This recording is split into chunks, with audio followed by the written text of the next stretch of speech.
Olá, bom dia! Bem-vindos a mais um cafezinho espiritual e eu espero que você esteja bem, na graça e na paz do nosso Senhor.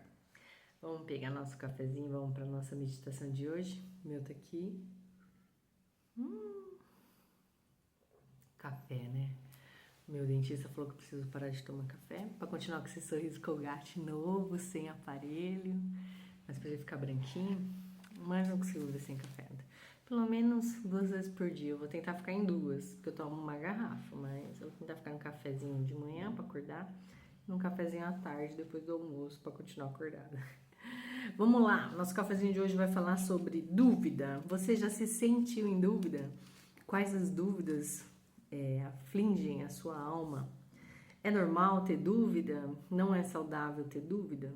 Eu costumo dizer que na fé, na vida cristã, não é saudável ter dúvida. Mas a dúvida vai te levar a aprofundar-se em alguns ensinos e estudos. Mas é bom ensinando as dúvidas, porque, por exemplo, a Bíblia diz que nós temos que ter capacidade de dizer a razão da nossa fé. Então, você tem que ser expert em Cristo, saber tudo que Cristo ensinou. Se você ainda não sabe, estude. E quando você souber tudo, vai voltar a estudar, porque a gente esquece. E a palavra do Senhor também se renova a cada manhã, o que é maravilhoso. Então a gente vai falar sobre esse desafio, né? Tenho dúvida na vida cristã, tenho dúvida em algumas áreas, o que eu devo fazer? Então, é melhor você sentir alguma dúvida do que tomar decisões impensadas, inconsequentes, sem refletir. Até certo ponto, a dúvida traz algum benefício. A única coisa que não pode acontecer é você permanecer nessa dúvida a vida inteira.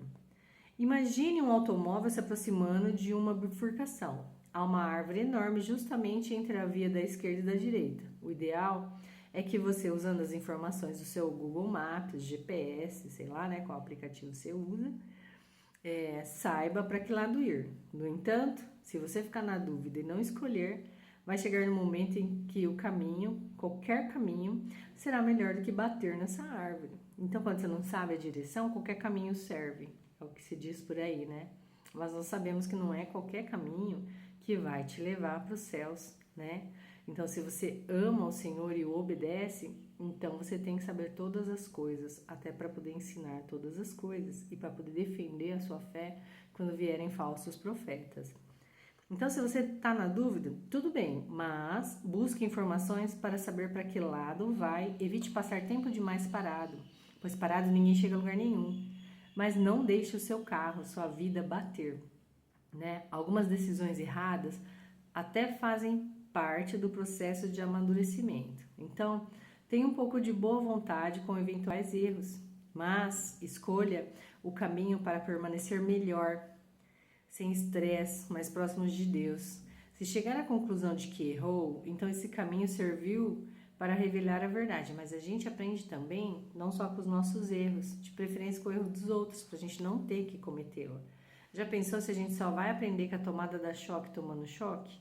Ou que o fogo queimando? Ou que a faca amputa o dedo perdendo o dedo? Então tem muita coisa que a gente aprende com os erros dos outros, com os testemunhos, e a gente não precisa passar por isso. Só que na dúvida a gente precisa no mínimo pesquisar a respeito, no mínimo fazer um estudo a respeito, no mínimo ter a curiosidade e a ousadia de se mover para tirar essa dúvida, né? De fazer um curso de teologia, de ler a Bíblia todas as manhãs, de assistir o cafezinho espiritual com a Daisy. Se você está gostando, já deixa o like, compartilha com sua amiga, sua vizinha, sua filha, sua mãe. Tem mulher que não acaba mais nesse planeta, né? Vamos evangelizar. Então não vamos permanecer na dúvida, vamos ser úteis para o reino de Deus, sanando essas dúvidas e servindo ao Senhor. Então, escolher o caminho que parece melhor, escolher o caminho menos estressante, escolher o caminho que nos aproxima de Deus, para Ele nos revelar e mostrar a verdade. Nós temos a sua verdade revelada, Novo Testamento, vida de Cristo, ensinamentos de Cristo, testemunho dos apóstolos.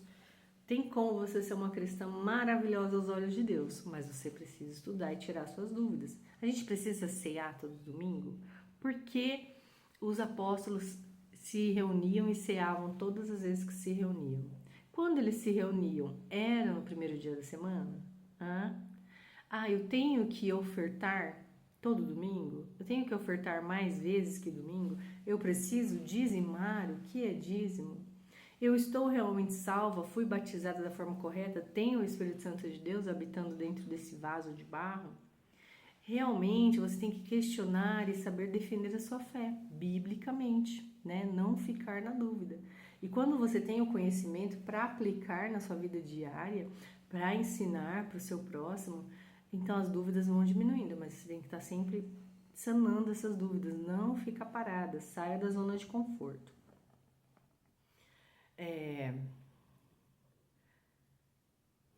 Comemore e mude a direção para o caminho certo, sem ter pressa de chegar, pois a direção certa é mais importante que a velocidade. A velocidade só faz sentido, inclusive, se você estiver na direção correta.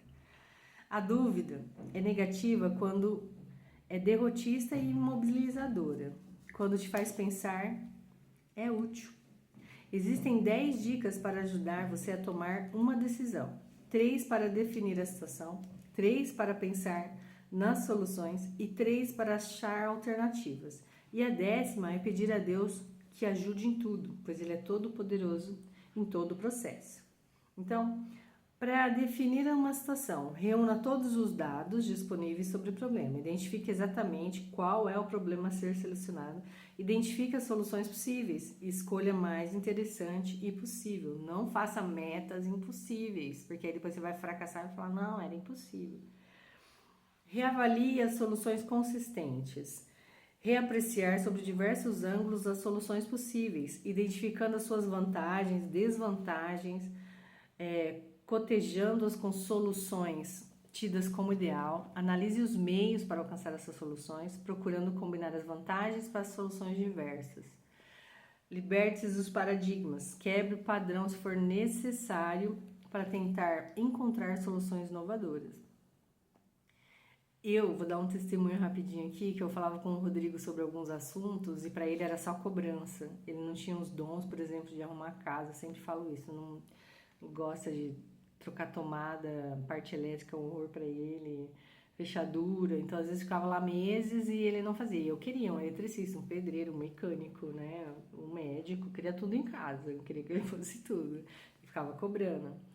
E um dia a gente conversou sobre isso e a solução inovadora foi: amor, eu não tenho esses dons, eu não tive esse treinamento, né, aquele pai que ensina tudo, serralheiro, marceneiro, eu não tive, mas eu sou bom para trabalhar e trazer o provimento para casa. Vamos combinar. A gente contrata as pessoas que sabem fazer tudo isso. E você pode contratar. A gente conversa antes, faz os orçamentos, você contrata, tá liberada. Resolveu nossas brigas assim em 50%. Que a maioria era sobre isso, né? A mulher quer tudo ajeitadinho, bonitinho, gostoso, né? Funcional, né? Então, assim, inovador. E uma conversa resolveu. Então, às vezes é o jeito que a gente está olhando a situação. E não resolve, fica ali rodeando, mas não para pensar, para solucionar. Ora a Deus pedindo ajuda para solucionar os seus problemas. Então, procure soluções inovadoras. Por sua vez,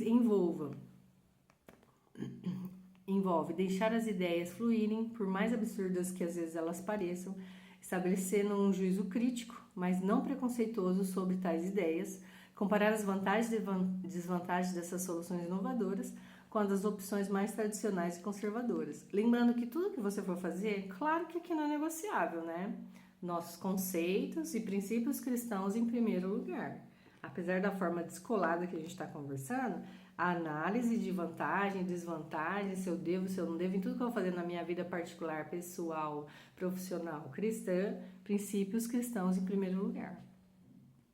Então, analise as vantagens e desvantagens. Você pode fazer colunas, comparativos, planners, né, das suas decisões, o que você precisa, seja na área financeira, para fazer economia, sair das dívidas, o que é muito saudável, porque você vai dormir melhor sem dívidas, seja na área espiritual, como eu disse, eu gosto de fazer planner, vou orar para as pessoas, quero assumir esse ministério, começo a orar pelo ministério, se envolver para conhecer, eu quero visitar aquela irmã, quero fazer parte da vida dela, quero ajudar a Daisy no cafezinho, quero assistir todo dia, não quero perder. Seja como for, né? Aumentar a sua espiritualidade, inclua Deus em primeiro lugar e se organize, né? Pesquise sobre o assunto, faça cursos bíblicos, Faça faculdade se você quiser, né? Nós temos Ebenezer, temos vários CIRCRIs que você pode estar estudando mais a fundo. Mas se mova. Depois desse passo, tente identificar em cada item novo aspecto positivo e os aspectos negativos. Sempre procure ver cada um dos fatos sob diferentes ângulos. Cuidado ao considerar um dado elemento como positivo ou negativo, pois as circunstâncias podem mudar ao longo do tempo. A técnica das colunas, vantagens, desvantagens, é útil para tudo, desde trocar de emprego, de cidade, de carro, de assumir aquele compromisso de missões, né? De entrar num relacionamento, ele é cristão, ele não é, quais são as crenças dele, quais são os valores, como ele trata a mãe, sabe? Faz uma lista, assim, eu quero um marido assim, assim, assim, assim, assim, assim, e dobra seu joelho. Então, não tenha limitações para mostrar para Deus o que você precisa, o que você quer e pedir que Ele te ajude, que Ele te melhore ou tire do seu coração algo que não está condizente com Ele, né? Defina os objetivos, regras, limitações, vantagens, desvantagens. Veja mesmo se vale a pena investir seu tempo. Tome as decisões sensatas, seja prudente, né? Por outro lado, as regras possuem grande valor e sempre será mais fácil ter sucesso se aprendermos a conviver respeitando as regras, fazendo perguntas, definindo qual é o problema, colocando o foco na solução para vencer as dificuldades. E nesse sentido aqui estão duas limitações: o mundo, o modo de formular as questões e, o mais importante, a resposta. É algo que temos possibilidade. Algo só é possível até que alguém duvide ou prove. Aliás, algo só é impossível até que alguém duvide e prove o contrário. E aí, né, entra a máxima que nós servimos o Deus do impossível. Então, Ele pode sim te transformar, pode sim usar as situações ruins, porque todas as coisas cooperam para o bem daqueles que amam e confiam no Senhor, e transformar em bênção, em testemunho na sua vida.